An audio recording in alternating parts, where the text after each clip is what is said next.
Every year, over 20,000 people experience angina for the first time. Angina is a type of chest pain which comes from the heart when it's not getting enough blood supply. The heart pumps blood all around the body, but it also supplies a little bit to itself in what are called the coronary arteries. Anything that narrows these arteries, like a buildup of fatty cholesterol, can make the heart feel this pain. Angina has often been described as a pain or discomfort in the chest, but it also can be felt in the arm or the neck. And because the symptoms often go away with rest, it can be quite difficult to detect it using medical investigations. It sometimes comes down to simply a doctor's judgment on whether or not you actually had angina. There are medications that can be given to people who suffer from angina, but the best thing to do is actually to encourage lifestyle changes, such as eating healthier, exercising more, and quitting smoking and drinking alcohol. If you'd like to learn more about cardiology, drop a heart emoji below, and remember, every 40 seconds in the USA, someone has a heart attack. A myocardial infarction or heart attack is when a part of the heart muscle begins to die because of a lack of blood supply.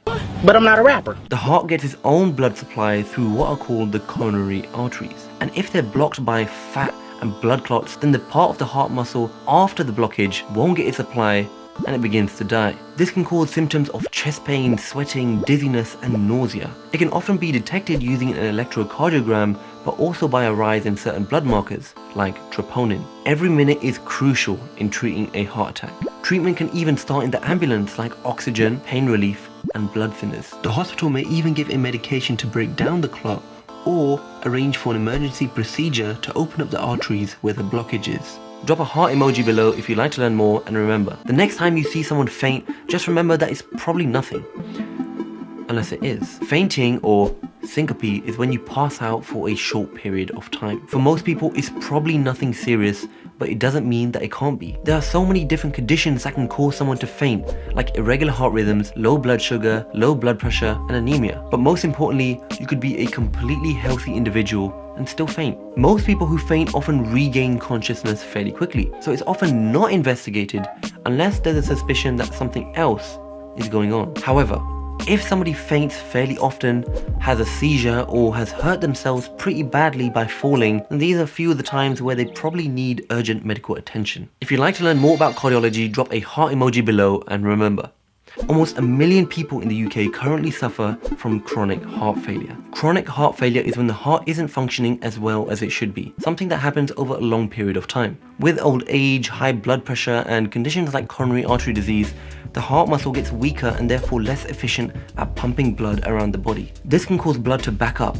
and the fluid inside the blood can begin to ooze out into places like the lungs and the feet, causing difficulty in breathing and puffy legs. Heart failure can be diagnosed with an ultrasound scan of the heart, known as an echocardiogram. And the treatment is often lifelong medication to reduce the blood pressure, stop the heart from working so hard, and the kidneys to urinate out extra fluid. If things get really bad, they may even prescribe a pacemaker or implantable defibrillator just to keep the heart going. Comment down below what we should break down next, and remember, atrial fibrillation is when the heart's rhythm goes a bit funny, but that doesn't make it a joke.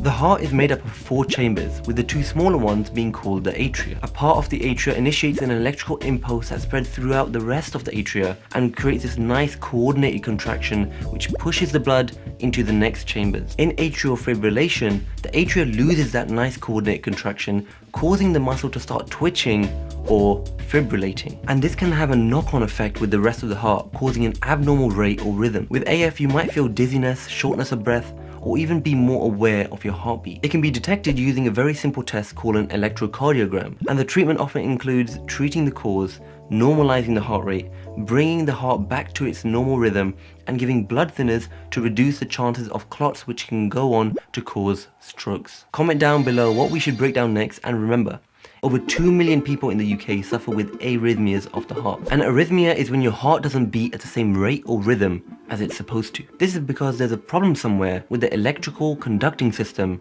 of the heart, which can cause people to feel faint, dizzy, or even like their heart is beating funny within their chest. An arrhythmia can often be picked up on an ECG or EKG, as the Americans like to call it. Most times, some medication can keep things under control. However, on the other extreme, some people require a defibrillator under the skin, which sends an electrical shock to the heart anytime an abnormal rhythm is detected. If you'd like to learn more about cardiology, drop a heart emoji below, and remember, a bypass surgery is actually a lot easier to understand than you might think. The heart is a muscle that gets its own blood supply through what are called the coronary arteries. If these arteries get lined with fat and cholesterol, they get narrowed and restrict blood flow, causing a type of chest pain called angina. A coronary artery bypass surgery is one solution to severe angina. The operation is quite a big one. First, a small blood vessel is taken from the chest, the leg, or the arm. Then that blood vessel is stitched to the coronary artery above and below that narrowing, giving the blood a safer alternative route to flow around the blockage. If you'd like to learn more about cardiology, drop a heart emoji below, and remember, have you ever wondered what medical students actually learn at med school? The Hippocampus TV breaks down medical education so that anyone can understand it, even if you're 10 years old. So whether you're thinking about medical school, want to impress at your medical interviews, or you're just a member of the public who wants to learn more, make sure to follow us. Watch us on TikTok, YouTube, or Instagram, or head to our website. We'll see you very soon.